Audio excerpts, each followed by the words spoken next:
주진우 의원입니다.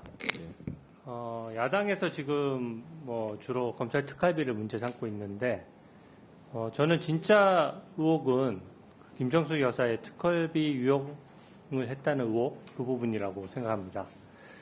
이게 지금 크게 김정숙 여사 관련된 특활비 유용 의혹은 크게 두 가지 부분입니다. 첫 번째가 이제 김정숙 여사가 옷값으로 지급했다는 의혹인데요. 아시다시피 옷의 종류가 너무 많은데 수입이 빤하다 보니까 도대체 무슨 돈으로 샀느냐, 이런 의혹이 제기된 것이거든요. 그래서 저는 몇 가지만 확인하면 이게 신속히 수사가 진행될 수 있는데 너무 수사가 늘어졌다라고 생각합니다. 이게 지금 김정숙 여사 옷값의 경우에는 청와대 직원이 와서 현금으로 계산했고 관봉 봉투에 현금이 담겨 있었다는 의혹이거든요. 근데 관봉 봉투는 아시다시피 한국은행 띠지가 붙어 있는 거고 사실상 일반 국민들이 구하기 어려운 것이죠. 대부분 신한은행이든 국민은행이든 본인의 주거래은행에 띠지가 붙어 있는 게 대부분인데 이것은 관봉이라서 한국은행 띠지가 바로 붙어 있는 그 새 돈이기 때문에 정부에서 특활비를 지급할 때 주로 그런 방식으로 지급하기 때문에 그런 의혹이 제기된 것이고요. 문재인 정부 출범 직후였던 2017년도에 중요 무형문화재로 지정돼 있던 한복 디자이너의 치마나 두루마기를 약 700만 원짜리를 샀습니다. 그때도 지금 전액 5만 원권 현금으로 지불했다는 의혹이 있고요. 또 같은 디자이너에게 구매한 한 300만 원짜리 한복 코트 역시 좀 마찬가지입니다. 그러니까 이제 한복 구매만 해도 1000만 원 상당의 이제 현금이 사용된 것이고, 과연 그럼 다른 옷들도 자금 출처가 빤한데 어떤 돈으로 구매했겠느냐 하는 자금 출처 문제가 제기되는 겁니다. 일반 국민들 입장에서는 현금으로 이렇게 계산하는 경우가 매우 드물고요. 현금으로 만약에 계산한다면은 세금 계산서는 발행됐는지, 그리고 그만한 자금이 현금에서 당연히 김정숙 여사 계좌에서 현금 출금 내역이 당연히 있어야 될 것이고요. 그리고 그게 수입 대비 의류로 구입한 내역이 그 균형이 맞는지도 봐야 될 것입니다. 매년 재산이 계속 공개돼 왔는데 재산의 변동은 별로 없었거든요. 그럼 옷값은 어디서 왔느냐, 이런 부분이 지금 쟁점이 되고 있고요. 두 번째는 이번에 문제된 문재인 대통령 부부의 딸 문다혜 씨 자금거래 5천만 원 부분입니다. 이 부분도 아시다시피 김정숙 여사가 5천만 원의 현금을 청와대 직원을 통해서 그 지인에게 전달을 하고 지인이 무통장 입금 형태로 문다혜 씨한테 입금한 것이거든요. 그러니까 실제로 어머니가 딸에게 자금을 주면서 특히 현금을 무통장 입금하는 과정에서 일부러 제3자를 끼운 것이죠.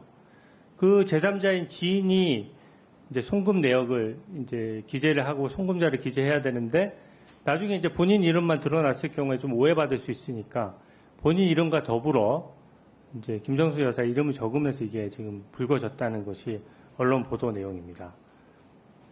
또 보면은요, 이 5천만 원이 적은 돈이 아니기 때문에 만약에 출금을 했다라고 하면 당연히 계좌에서 현금으로 출금한 내역이 당연히 그 무렵에 있어야 되는 것이고요.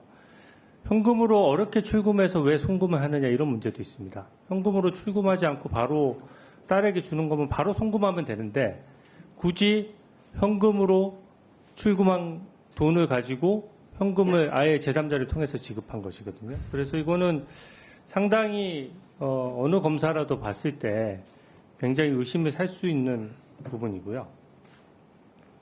이게 오죽 이상하면 금융정보분석원에서 이상거래로 포착이 됐습니다. 금융정보분석원은 후보자께서도 잘 아시다시피 그 은행 지점에 있는 직원분들이 이 거래 좀 이상하다 싶으면은 이제 그 거래자 모르게 금융정보분석원에 통보를 하게 되고 그 금융정보분석원은 그걸 통보받고 이게 좀 이상하다 싶으면은 이제 넘기는 절차죠.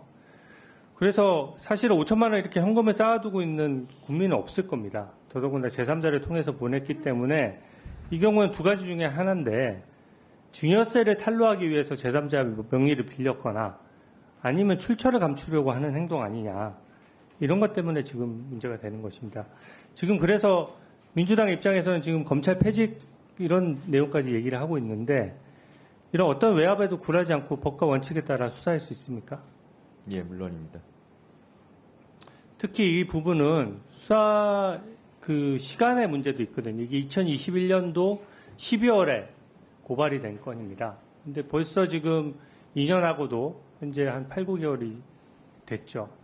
근데 그동안 지금 제가 말씀드렸던 내용은 디자이너에게 샀던 옷 구매 내역하고 출처, 또 이 자금 출처랑 현금 사용 내역이 맞아 떨어지느냐, 이 부분만 체크하는 부분인데 이 부분 너무 오래 걸렸다는 생각이 들지 않으십니까? 제가 구체적인 내용을 모르기 때문에 좀 말씀드리긴 어렵습니다. 아까 또 그 김건희 여사 관련해서 이제 제3의 장소에서 조사했다는 부분을 이제 다른 의원님들께서 지적을 하셨는데 아까 수사 준칙상 장소의 문제는 수사팀에서 저기에서 결정할 수 있는 부분이죠. 예, 그렇습니다. 예. 제가 보니까 이원석 총장의 지시 내용은 두 개였던 것 같습니다. 첫 번째는 서면 조사하지 말고 대면 조사하라는 것이고 두 번째는 장소를 중앙지검으로 하라고 한 것 같아요. 근데 서면 조사나 대면 조사냐 하는 부분은 수사의 본질이나 이런 걸 가를 수가 있고 특히 서면 조사 같은 경우는 변호인의 조력을 받아서 그냥 서류상 쓰면 되는 것이고 대면 조사는 실시간으로 문답이 이루어지기 때문에 대면 조사가 훨씬 강도 높은 조사죠. 예, 통상 그렇습니다. 그렇다 그러면 제3의 장소 부분은 그 장소가 무슨 호텔이거나 편한 장소도 아니고 정부 부처 내 중앙지검이랑 시설이 더 오히려 열악한 장소거든요. 그렇다고 본다 그러면 수사팀의 판단 여하에 따라서 장소 부분은 재량을 가지고 검찰총장의 지시에도 불구하고 그런 정도의 재량은 현장 수사팀에 있다고 보는데 어떻게 생각하십니까? 제가 구체적으로 저 위원님 말씀하신 부분에 대해서 어떤 식으로 수사 장소가 정해졌는지는 제가 모르기 때문에 말씀을 드릴 수는 없습니다. 근데 통상은 수사 장소는 수사팀에서 재반 사정과 규정에 따라서 정하고 있습니다.